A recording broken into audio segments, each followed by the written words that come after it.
అప్పటి మంత్రి కేటీఆర్ అసమర్థత వల్ల 9వ ప్యాకేజీ బండ్లు పూర్తి కాకపోవడంతో ఎగువ మానేరు ఎండిపోయి అన్నదాతలు సాగునీటి కోసం తీవ్ర ఇబ్బందులు పడుతూ భిక్షం ఎత్తుకునే పరిస్థితి ఏర్పడిందని కాంగ్రెస్ ఇన్ఛార్జ్ కేకే మహేందర్ రెడ్డి అన్నారు.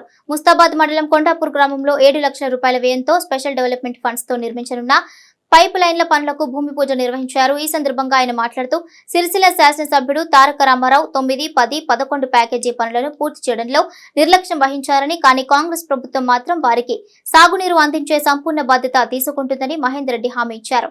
గ్రామీణ ప్రాంతాల్లో విద్యా వైద్యం మెరుగుపరచడంలో ముఖ్యమంత్రి రేవంత్ రెడ్డి ముందున్నారని, ప్రజలు సహకరిస్తే అన్ని పనులు పూర్తవుతాయని తెలిపారు. ఈ కార్యక్రమంలో జెడ్పీటీసీ గుండం నర్సయ్య, బాలరెడ్డి, గుండెలి శ్రీనివాస్, గజ్జల రాజు, యాదగిరి, బాలరెడ్డి, కరుణాకర్, ప్రశాంత్, మోహన్ రెడ్డి, రామచంద్రం, పద్మారెడ్డి తదితరులున్నారు. గతంలో గూడెం గ్రామానికి మంజూరు చేయడం జరిగింది. అందులో భాగంగా ఈరోజు గూడెం 5వ వార్డు ఎస్టీ షెడ్యూల్ తెగల వాడలో ఆ యొక్క సీసీ రోడ్డుకు భూమి పూజ చేయడం జరిగింది.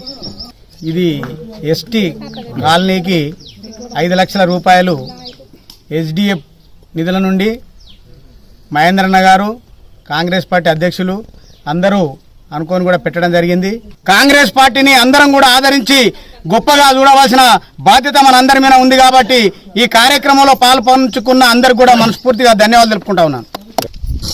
స్పెషల్ డెవలప్మెంట్ ఫండ్ ద్వారా మరి నియోజకవర్గానికి కేటాయించినటువంటి నిధులలో భాగంగా ముస్తాబాద్ మండలంలోని కొండాపూర్ గ్రామంలో మరి అదేవిధంగా గూడెం గ్రామంలో కూడా మరి అభివృద్ధి పథకంలో భాగంగా మరి సీసీ రోడ్డు 5 లక్షల రూపాయలు సీసీ రోడ్డు రైతులకే కావచ్చు న్యాయం చేసే దిశగా ఈ ప్రభుత్వం రేవంత్ రెడ్డి గారి ఆధ్వర్యంలో ప్రజలందరూ కూడా సంక్షేమ పథకాలు అందిస్తూ మరి సస్యశ్యామలయ్యే విధంగా ఈ రాష్ట్ర ప్రభుత్వాన్ని తీర్చిదిద్దే భాగంలో ఇలాంటి కార్యక్రమాలు చేపడతామని చెప్పి కూడా మీ అందరికీ తెలియజేస్తున్నాం.